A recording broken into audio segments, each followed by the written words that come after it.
Ar žinojote, kad kiekvienas žmogus kažkada nešiojosi arba vis dar nešiojasi emocinę naštą? O gal ir jūs esat vienas iš jų? Ir kasgi tai yra?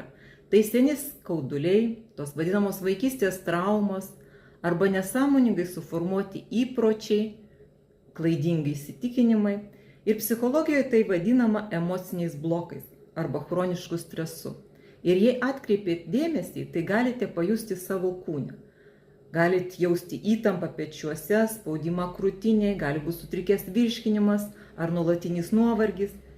Ir ši našta yra ne šiaip savo, jie atima energiją, stabdo mus ir apriboja ir verčia nuolat lipti ant to paties grėblio.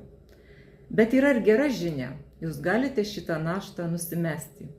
Ir drugelio metodas padeda šios blokus saugiai, greitai aptikti ir lengvai paleisti.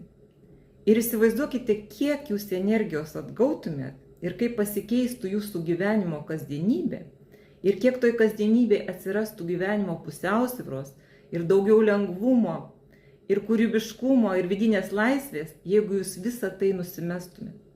Taigi, sekite mane ir kartu atraskime tai, kas jūs stabdo ir sužinokite daugiau, kaip lengvai jūs galite visą tai pakeisti.